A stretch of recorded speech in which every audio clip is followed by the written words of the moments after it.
Welcome, class. This is Dr. Elledge. In this video, we're going to be looking at a big sweep of what's called salvation history. And sometimes it's called redemptive history. But this is God working in history to redeem his people, to provide salvation for his people.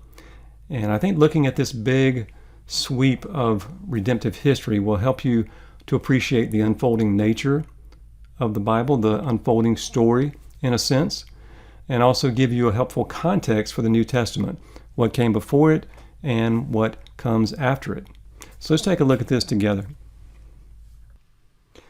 Well, in the beginning we have the Garden of Eden over on the left here, and then of course on the far right, as history develops, we have the return of Christ, the new heavens and new earth, the day of the Lord. And in the middle, dividing all of history, is the cross of Christ, his death and resurrection. So God creates all things, and then there is the fall. Sin enters into the picture, Adam and Eve's sin. And then we see the period of redemption. And this redemption is where God is in the process of redeeming his people, ultimately through a Savior, so that he can once again dwell with his people as he did in the garden. And even in the garden, when God speaks to the serpent, we see this allusion to the gospel, the illusion of God's ultimate purpose. When we see God saying to the serpent that, he speaks of the offspring of the woman, and he says that he will strike your head, and you will he will crush your head, and you will strike his heel.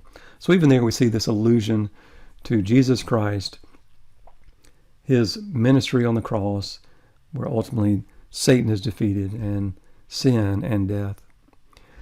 Well, this long process of redemption is concluded with the consummation, again, at the return of Christ.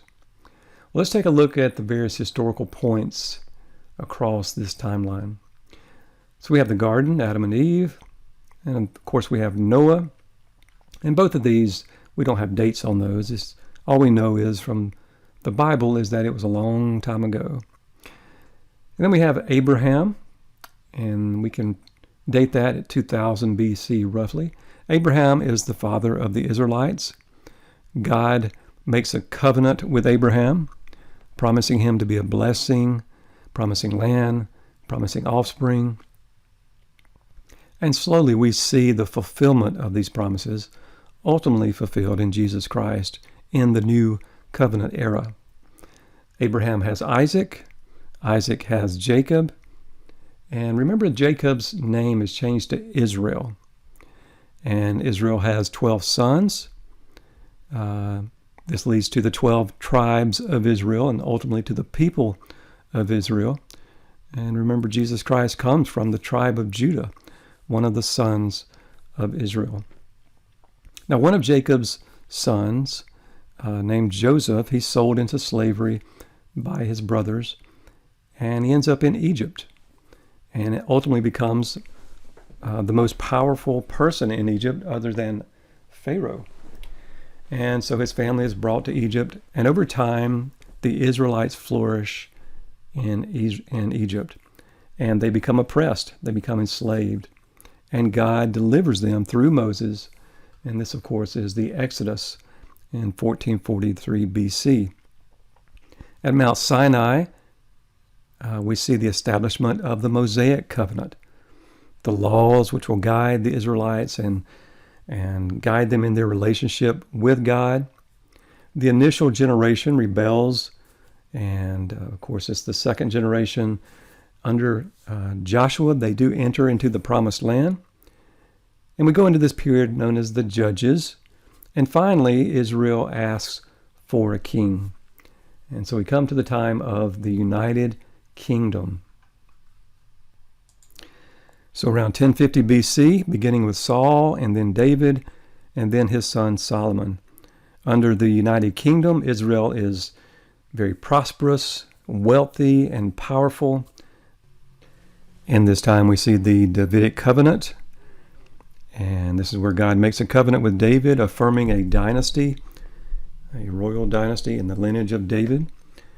And from this covenant, we have this consistent expectation in the years that follow of a coming Davidic king, the ultimate King David, which ultimately is fulfilled in Jesus Christ.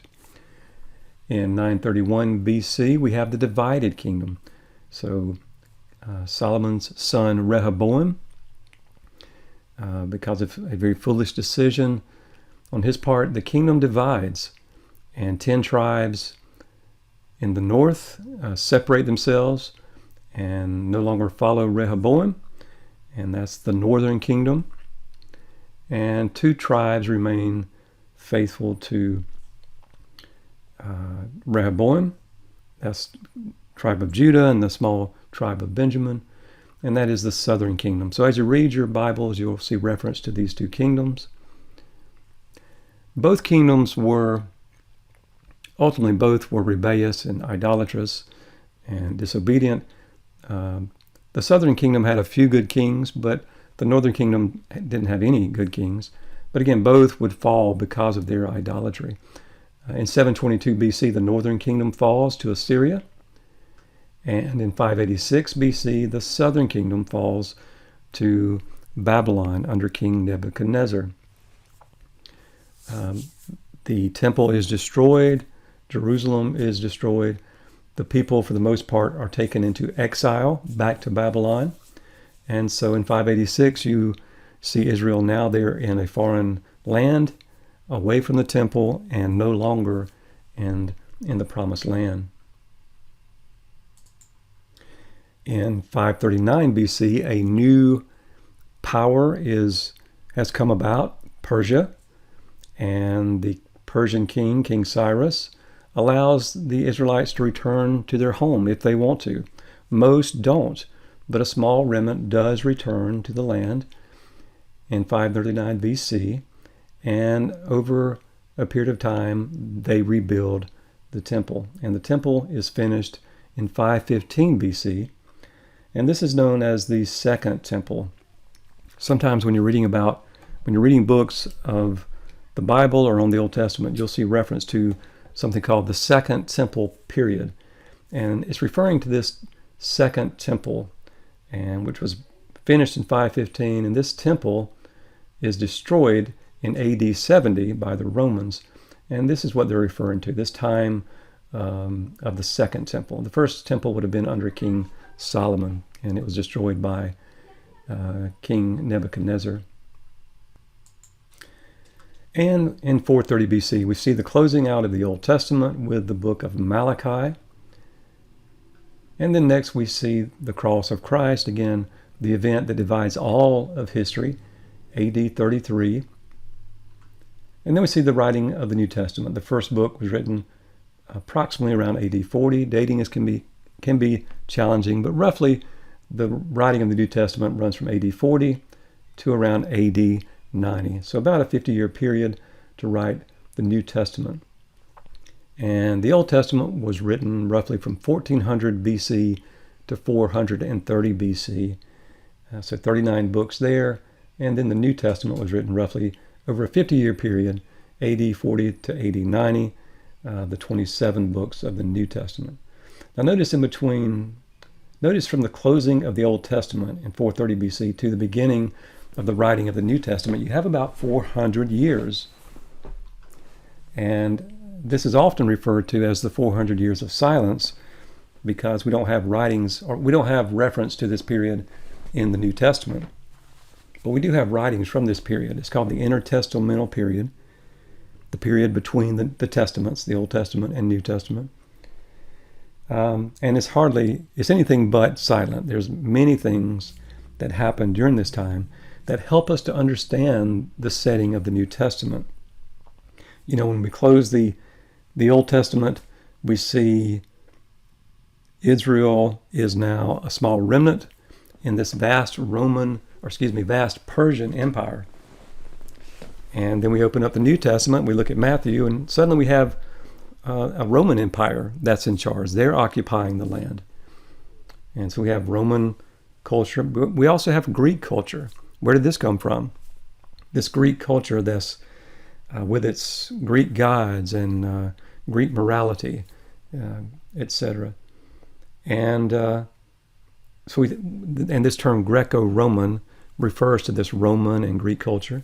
But we also see various sects of the Jews who are trying to come to terms with how to live out their faith in the context of this new world in light of Roman occupation, in light of Greek culture. And so we have the Pharisees, we have the Sadducees, we have the Zealots, etc. And so who are these people? And we can look at the intertestamental period and get a sense of how we got to that point. So we'll look at that period in another video. Well, before I close out, I did want to mention how as we move through history, looking at these events, we can tie these events to the context of various covenants. And we do have the Abrahamic covenant with its promise of land and blessing and offspring, which, as I mentioned, is ultimately fulfilled in Jesus Christ. And we have the Mosaic covenant. It is temporary in nature, only until the coming of Christ, specifically for the Israelites. And it ends with the new covenant, which is inaugurated by Jesus Christ. So we're not, as Christians, we're not under the Mosaic law. We keep aspects of the law in the Old Testament as Christians, but we keep them because they reflect the nature of God, and not because they're the law of Moses. And so this is an important aspect to the Mosaic covenant we need to appreciate as Christians. And then we have the Davidic covenant, as mentioned, covenant made with David, and it creates this expectation of a coming Messiah. Now, when we get to the New Testament, you want to appreciate that there is an expectation of a coming Messiah among the Jews, but there's not a single expectation. It varies, but one important thread that runs through all the expectations of who this Messiah will be is that it will be a coming Davidic king, someone from the line of David. And so we want to keep that in mind as we read the New Testament. And the prophets write of this as well. And one thing that you see among the prophets, particularly among Jeremiah and Ezekiel, is the expectation of a new covenant. And of course, as Christians, this is the era we live under, the new covenant inaugurated by Jesus Christ. Well, as we close, you can see how the books of the Bible can be read in the context of this overarching storyline, this overarching narrative of God's creating the world, creating man, the entrance of sin into creation, the fall of man, and then this long period of redemptive history as God redeems humanity, and ultimately concluding at the consummation, the return of the King at the new heavens and new earth. In one fundamental sense, we're moving from the Garden of Eden to the new garden, to the new Jerusalem, to the new heavens and new earth. From the time when God dwelled with his people, working through the time of separation between God and man because of sin, to the time when he will once again dwell with his people in this new heavens, in the new heavens and new earth. All right, we'll stop here. I hope that this was helpful for you. I know this was a game changer for me as I went through seminary, and I can remember specifically when I really grasped this concept that unifies the entire Bible, to appreciate the continuity of the books, the trajectory that runs from beginning to the end, taking us from Genesis to Revelation. And so I hope you find that helpful too. Yes, we want to appreciate the discontinuity, different eras, different themes, appreciating the biblical authors on their own, right? Appreciating each book individually, but they tie together by an amazing thread of God's work in salvation history. Building on this theme, I'm going to speak briefly about the intertestamental period. Sounds really exciting, I'm sure, but it is actually interesting. The events during the intertestamental period, the period between the testaments, will set you up to better understand the history and culture of the first century. I'll also do a brief video on the different groups within Judaism during the first century, because it wasn't just a monolithic group of people, right? It was a diverse group with different views and positions. Really, how to deal with this Greco-Roman culture, the Roman Empire, and its associated culture, and also in the Greek culture. So how do you deal with this culture? And so you have the Pharisees, you have the Sadducees, you have the Zealots, you have the Essenes. And so we'll talk about those in a brief video. And then also I want to do a brief video on the various books of the Bible. We'll look at the Old Testament, but mainly look at the New Testament and talk about how it's ordered and also the various genres that we see there.